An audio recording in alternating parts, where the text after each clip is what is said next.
Hey everyone, and welcome to another episode of Unboxed. I am your host, Dr. Robert Davis. So glad that you chose to join us. All right, we're going to talk about the pitfalls of situational leadership. That's right, the pitfalls of situational leadership. And I want us to really dig into this subject because, when does a leader adapt and adopt who they are to build up their team and to meet the needs of their team, the strengths and the challenges of their team? And what is the balance between being an authentic leader at all times?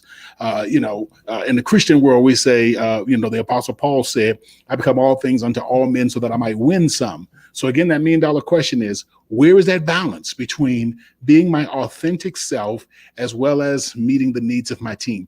Let's go ahead and begin this journey. Let's unbox this together. Stick around.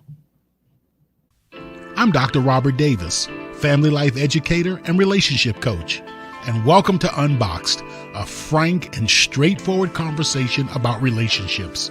We're going to talk about family, church, workplace, and all other types of relationships. Join me for the next few moments as we unbox the power and potential of relationships and help you to live your best life. All right, so today we are talking about the pitfalls of situational leadership. But before we get started, do me a favor, like, subscribe, and share. That's right, like, subscribe, and share. Okay, so authentic leadership, and I want to put that definition out first before I talk about situational leadership or situational ethics. Authentic leadership is being your best self in all situations and at all times. So authentic leadership is about being who you are and the best of who you are at home, at work, everywhere. And so that's kind of like the framework that we want to begin working from.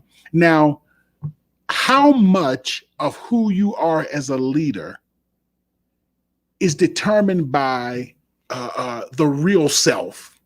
Your real self. And I don't want to get too deep into this about, the real self versus pseudo self, but who you are, your real self.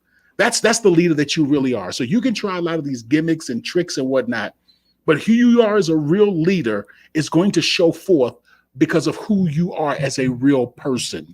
So one of the questions I want you to think about as you're trying to determine, who you are, the real you, the me that's me, is I want to ask you this question. How much of who you are as a leader is determined by others? And this is really going to set us up for our conversation about situational leadership. How much of who you are as a leader is determined by others? Situational leadership and situational ethics says this right here. Situational ethics, let me start here, because this is becoming very popular. And that's the doctrine of flexibility and the application of moral laws according to circumstances. So basically, there are no real morals or ethics or principles. You just, what you do is you have to adapt based on what the situation is. So if the situation calls for murder, you murder. If the situation calls for this or that or the other, it really goes against core values, because what you really want to do is just adjust. I don't subscribe to situational ethics. I do not subscribe to the doctrine that we should be flexible in our application of moral laws according to the circumstance. Okay? And I can guarantee you, husbands, most of your wives don't want you to have situational ethics, if you know what I'm talking about. Then there's another thing called situational leadership. And this is very popular in the leadership circle, situational leadership. And situational leadership is a way of adjusting one's management style. I want you to catch this now. Adjusting one's management style to adapt to each situation or task and the needs of the team or team members. So if the team needs more of a nurturer, then I'm going to be a nurturer. If the team needs more of an aggressive hands-on leader, then I'll be a hands-on leader. Whatever the situation calls for, that's the type of leader that I'm going to be in that particular situation. If the team needs a more relaxed, big details leader, then I'm going to be more of a relaxed, big detailed leader. If the team, sometimes some teams, need micromanagers. So I'm going to be very in the trenches, micromanaging, etc. Some teams need leaders who take on a lot of responsibilities. So I'm going to take on a lot of responsibility. I'm going to make sure that I'm functioning at a high level. We call it high level functioning. I call it over functioning. But I'm going to be what is needed for my team in that particular situation. Some people have defined situational leadership as changing ourselves for the productivity of the team. Now, I want to just be as straightforward and honest with you as possible. I do not subscribe to the theory of situational leadership as it is often applied in leadership among executives and among directors. I believe that the first and most important thing is that leaders become clear about who they are. I want you to get this now. We are not humans doing, we are humans being. And I'm going to spend a journey with you over the next several days, actually over the next 2 weeks.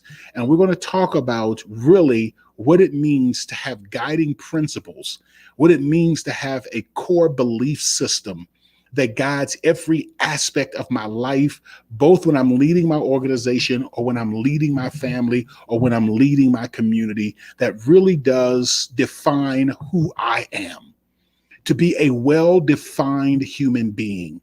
So that the way that I operate and function is based off of a set of principles that dictate and guide every aspect of my life rather than moving based on the situation. So as I asked you before, how much of who you are as a leader is determined by others, your team, circumstances, and situations? And how much of it is the real you? And one of the reasons that a lot of leaders end up becoming exposed or end up becoming frustrated or end up losing their team is because you can only be someone else for so long. Before it's said and done, the real you is going to show up. And that's why it's important for the real you to be a genuine, authentic person that operates and governs their lives by a set of core values. So I'm going to close out today by sharing with you my key thought.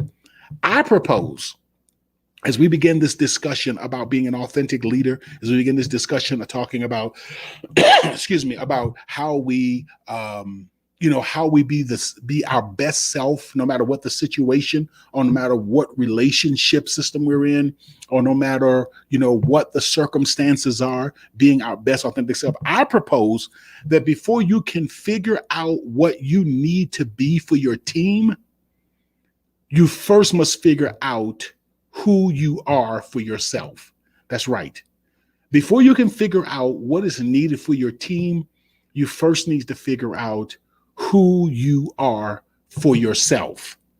What I mean like that is not who I am for my wife, who I am for, members of the task force in my situation, not who I am when I'm, when I'm coaching, not who I am when I'm leading my organization, not who I am when I'm chairing a meeting, not who I am when I'm interacting with, city officials or interacting with funders. No, who I am regardless.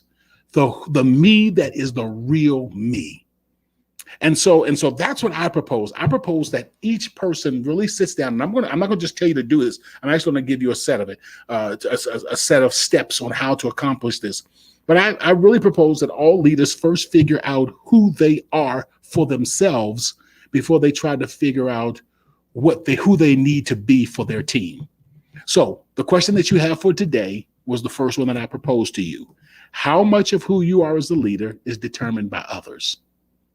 Do you find yourself being a different person when you're with your family versus a different person when you're with your work team versus a different person when you're at church versus a different person when you're with your friends versus a different person? Do you find yourself adjusting and adapting and moving? Then that means that that's not your real self.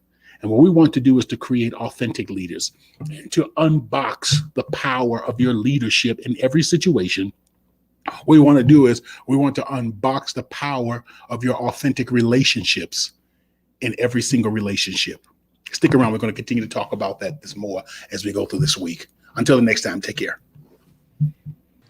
Seasoned with Grace, Unboxed also provides healthy relationship training and leadership development for businesses, churches, and community organizations. For a free consultation to discuss your team's needs, please contact us at our website at swg-unboxed.org. That's swg-unboxed.org.